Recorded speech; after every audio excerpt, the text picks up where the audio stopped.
para jamaah kaum muslimin wal muslimat rahimakumullah. Teka rasa urang waktu ternyata geus aya di bulan Sya'ban hampir pertengahan. Di bulan Sya'ban urang osok ngayakeun nisfu Sya'ban. Saparo bulan Sya'ban pertengahan. Kangjeng Nabi dibere resep jasa puasa Senin Kemis. Kangjeng kos urang bae kitu umat. Alhamdulillah ngabohong saeutik.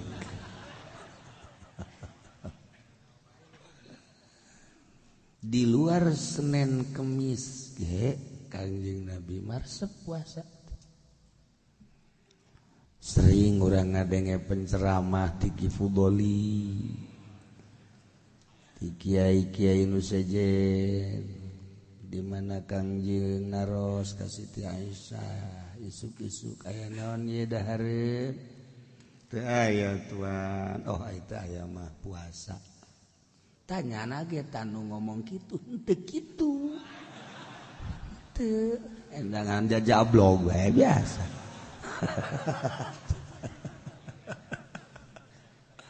Aduh, kan dongeng doang dongeng atuh dongeng-dongeng aja. Neangan duit mah di mana bae.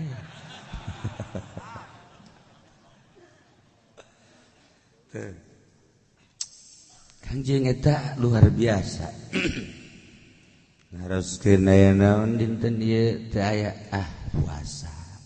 Urang mun jadi salaki kitu tah sikap urang ka pamajikan moal aya nu ribut. Moal aman ujian. Neng, aya naon di dap? Jatena naon Kak? Puasa Kakak mah. Atuh neng ge puasa. Mantap. Masyaallah, murigak bulu ngadengena. Murigak bulu ngadengena. Mun aya mah Kangjeng Nabi. Neng aya naon Aisyah? Bae aya naon? Aya korma sabaraha? Aya 2 urang nyarap siring hiji. Ya Allah. Mun aya hiji siring sabelah. Masya Allah. Inah. Urang mah lain. Neng, bae aya naon dahar? Pos nu mere balanja bae. Haju bae teh. Jige, galedeg dah. Datang nanyakeun mere. Urang pan ngajawab salah teu ngajawab salah. Aing nu kamari. Emang kamari mere sabaraha? Pan kamari aing mere duit ka sia 50.000 cak aing geus satauneun.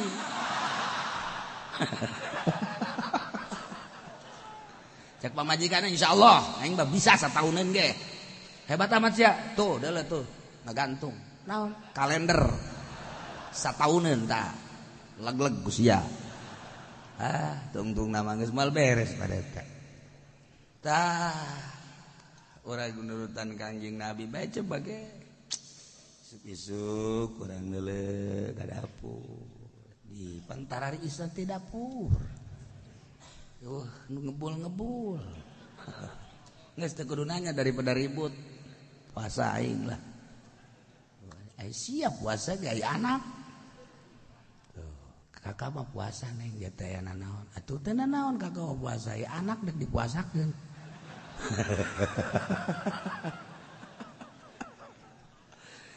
Tadi nurutan Kangjeng Nabi. Kangjeng Nabi mah teu telok mikiran anak dia teh aya anak dage pararuasa ngeunaheun nya mah.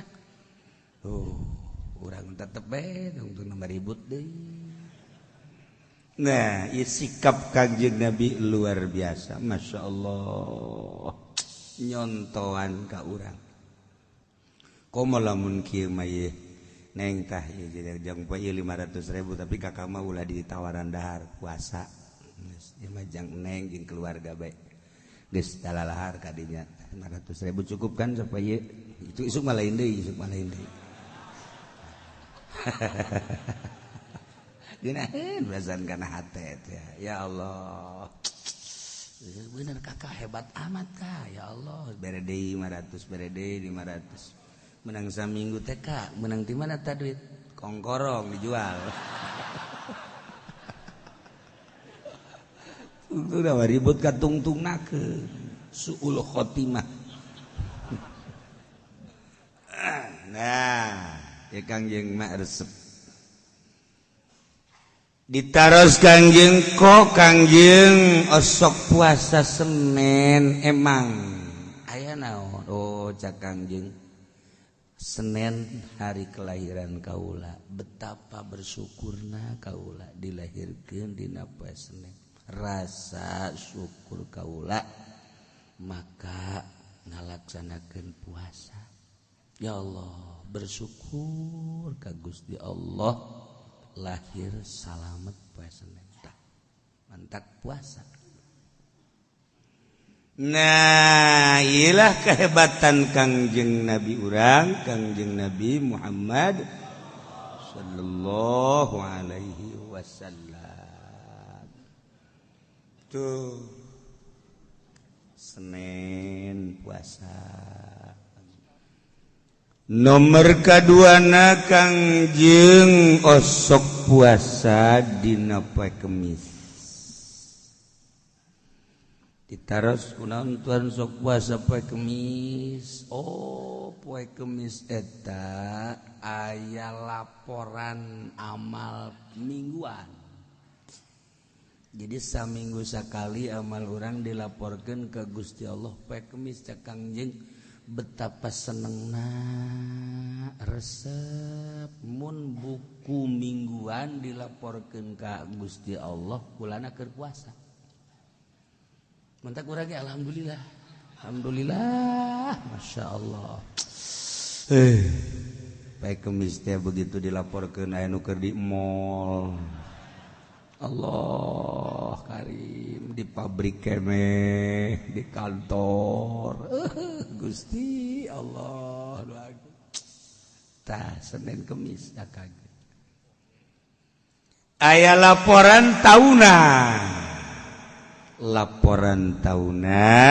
ialah dina pertengahan bulan Sya'ban tah eta laporan tahunan tah mah ai poe Kemis mah laporan per minggu hari nisfu Sya'ban mah laporan per tahun mendak iraha cenah Kiai nisfu Sya'ban na jatuhna pada malam Salasa urang nanggalkeun Salasa Rebo Kemis Jumat Sabtu Minggu Senin Salasa naon teh teh kudu digawean masalahna naon ge dik maca Quran satamatan sapeting mangga masalah usaha masal kos kitu ngagibeg bangunna teh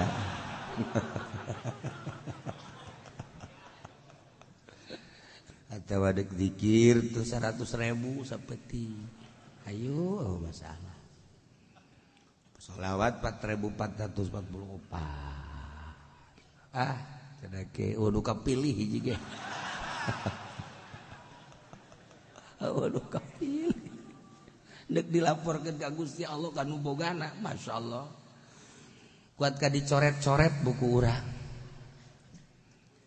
Geus atuh urang nurutan Ba'dul Arifin bae maca Yasin 3 balik pada maghrib nu di majelis di masjid berjamaah di mushola di imah atau perorangan dek sorangan bae cenah malah bung babarengan mangga adek jeung keluarga belah cenah hega masalah di mushola bae riungan leutik adek di masjid bangga di majelis bae penting maca cenah deka peting-petingkeun bae cenah macana ayo soal bakal moal tambah kos kitu mah asal geus rada dipeting-petingkeun bae geus ya Allah ya Rabb maca Yasin kahiji menta dihampura dosa supaya dosa-dosa urang dihampura ku Gusti Allah mentana kitu doa aya di Majmu Syarif atau di kitab-kitab hikmat di kitab Thariqah. Maca Yasin kedua minta dijembarkeun rizki lantaran urang mebeki dahar beki nginum asal teu dahar tihang aya 2 tihang tihang jadi 2 kieu horenganan lapar Masya Allah tak urang tak pagawean dua kos jadi maca Yasin kedua minta rizki nu jembar jang ibadah ka Gusti Allah Subhanahu teu kudu sugih-sugih nu penting cukup bahasa sakitu ge cukup luar biasa ta khairul rizki ma yakfi cak Kangjeng Nabi masyaallah wa khairul zikri ma khafi Kangjeng Nabi ngabahasakeun khairul zikri ma khafi wa khairul rizki ma yakfi ya Allah pang bagus-bagusna zikir nu teu kanyahoan ku batur ai haji pendi mah pan illallah illallah orang cau nu kadeuleuna ku jana zikir setan mani ngeluk-ngeluk gitu ai sorangan mah tilok cenah sorangan gering mun zikir sorangan gering itu bagus mah khairu zikri ma khafi teu kajahoan ku batur bangun keur diuk we horeng keur zikir kan mantak beusi kapanggih jeung ki fudoli kieu nah eta teh keur ngalamun hayang ganti mobil khairu zikri ma khafi galbu keur di mobil, di kereta, di pesawat, lempang diuk. Masya Allah, wanunya hanya Allah. Itulah para aulia-aulia Allah Subhanahu. Wa khairur rizki ma yakfi pang bagusna rizki nu cukup. Hayang dahar aya cukup, hayang nginum aya wareg seger. Hayang naik kendaraan, alhamdulillah. Hayang sepeda, aya sepeda. Hayang motor, aya. Hayang mobil, Lexus, aya.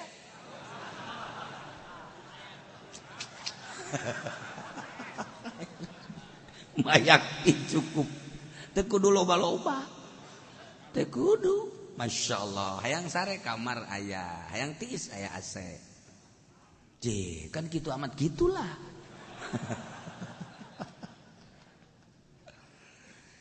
Khairul rizki mayak cukup jang urang jang keluarga aya tamu bisa kasuguhan ku urang tara Kangjeng Nabi Ibrahim alaihis asal anu ka imahna kudu dahar bae percis eta saya sabalikna si eta mah teu meunang dahar Kangjeng Nabi Ibrahim asal malah nyadiakeun pos-pos jang jelema nu lewat supaya ulah kalaparan dahar gratis ya Allah ya.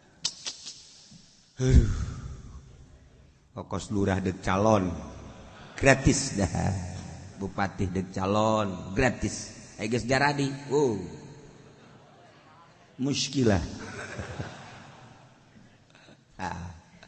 jadi malam nisfu Syaban Yasin kahiji minta dihampura dosa Yasin kedua minta dijembarkeun rezeki jang ibadah nomor katilu minta diberi keyakinan ibadah ka Gusti Allah cinta mantap mahabbah tur husnul khotimah nah ke malam Salasa ajeuna kula mau malam Salasa ke hitungna deuk malam Rebo mangga bae masalah diserahkan ka ente utang hitung namanya ente mah jagong hitung datang ke hutang gete impas-impas jago-jago nang hitung tah gitulah nya dina seputar bulan Sya'ban ieu nisfu Sya'ban kula ma insyaallah malam Salasa saya nu hitung malam Rebo atuh mangga eta mangga nu penting urang maca Yasin sabada maghrib. Aduh cenah kieu kula mah panjalma baheula teu bisa maca Yasin cenah ieu mah. Kulhu bae kulhu. sabar aja na kiai kuluan 3 saya tilu ulah loba 3 lah si gering sama leuwih ti 3 gering 3 emang nu manjak 3 kula cak Kangjeng Nabi man qara al-ikhlas saja lemah nu maca surat ikhlas 3 sarua jeung Al-Qur'an di madak urang ngariung teh maca kulhuna 3 eta teh sakurang asal ngariung we kulhuna 3 oh nilaina sakurang masya Allah cek Kangjeng Nabi sanu cepet-cepet cek Kangjeng Nabi nu bisa namatkeun Al-Qur'an bakal dibere hadiah waduh sahabat sat maraca Qur'an wah cepet Sidina Ali mah kieu Ali kudu miluan entos tuan entos tamat kudu alhamdulillah cepet amat macat kulhu 3 pan bisa gitu pancak tuan jadi cak tuan teh cara saja lemah nu maca kulhu 3 sarua jeung sakuran atuh gua mah beres eta tadi dasar minantu aing cek Kangjeng ada teu gagal Kangjeng boga minantu mantap biasa mantap cek Kangjeng Nabi ana madinatul ilmi wa aliun babuha ulah gedong ilmu gudang ilmu ali lawangna ka mana bae ka panggih beta ku Sidina Ali mah atuh geus langsung hadiah dibikeun langsung ka Sidina Ali nu sajen kararieu bae mah cepet amat li 3 kulhu tah 3 kulhu sarua jeung sakuran geus batur maca Yasin nya nama kulhu 3 bae geus beres ngarokok heula tinggal cek nu maca Yasin tolol amat teh budak ulah tuh datang ngarokok gak sih bener deh kita kuki uci aing macana jangan rokok baca Yasin sepanjang maca kulhuna sepanjang Yasin jadi batur maca Yasin iya mah kulhu terus ulah gaca-gaca Bismillahirrahmanirrahim qul huwallahu ahadun illahus samad lam yalid wa lam yulad wa lam yakul lahu kufuwan terus ke batur eureun Yasin cenah eureun ke mulayane nu kadua kitu kene katilu kitu kene kulhu ge cenah kula mah teu bisa kiai teu bisa je kula maca kulhu bismillah bismillah ge cenah coba dengekeun bismillahirrahmanirrahim eta bae enggak saya masih mah gitu sakitu ge ka surga geus pokona bisa da sakitu teh kuat tuh hese-hese ya nah etalah ulah mikiran puasa mikiran ismu baheula malam Salasa tah aing jadwal aing ke mana malam Salasa ieu nah beusi boga jadwal ka Yasin di mobil oh masalah maca Yasin di mobil ge gitu jadwal naon cenah kiai gilir ke nu ngora Ndai malam Salasa maluangkeun ba'da magrib ulah ka mamana sebab meujeuhna dilaporkeun kitab urang buku tahunan urang supaya tahun kamari diasinan tahun ieu diasinan ke malaikat kan neuleuna awal jeung akhir buku Haji Pendi mana awal Yasin akhir Yasin surga protes gaduh saja kok bisa dikasurgakeun ieu bagus cenah awal jeung akhir tengahna deuleu waduh barang di deuleu tengahna eceng gondok malulu wah aduh cek malaikat teu ulah di deuleu tengahna awal jeung akhir eta kitab tangan di deuleu awalna deuleu akhirna oh bagus ya bagus guys bagus nah, urang sugan kitu bae lain pendi ieu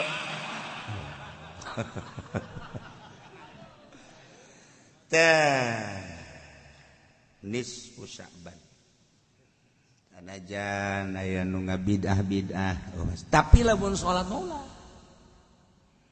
salat nisfu Sya'ban mi'atar rakaat 100 rakaat ulah bid'ah bisa aya di lembur-lembur di musala-musala nu ngalaksanakeun salat nisfu Sya'ban urang ulah milu ulah kiai itu sanajan teu dilarang emang embung ieu. Kula mah ngeunaheun ngadenge kiai dilarang gitu. Atuh boro-boro eta aja subuh ge qodoan. Ngan ulah bae geus mah. Sanajan aya kiai nu salat nisfu Sa'ban khusus sama kuduna. Boga silsilah teu meunang sambarangan. Salat nisfu Sa'ban mah kudu nu belah ditu jelema.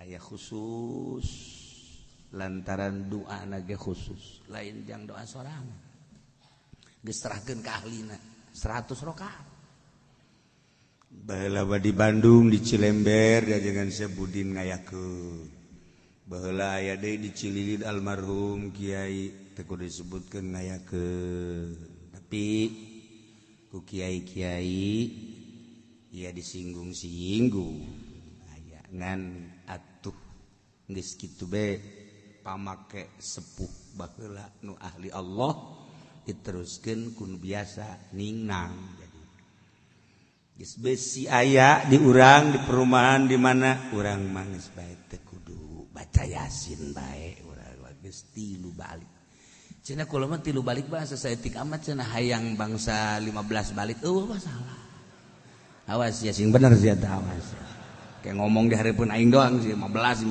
tungtung na hiji ge henteu. 3 ya Allah ya Rabb. Geus tah jang panenget-nenget ti kuari-kuari Minggu Senin. Tinggal sapoe berarti. Ya sapoe malam Salasa. Nu nanya kiai aing ngaji sabaraha balik deui sia bae hilang ngaji bae lu sok nanyakeun sabaraha kali deui. Ngaji ge karak 2 kali sia. Tanyakan ke pere. Ya Allah ya Allah. Haju nanyakan pere bae.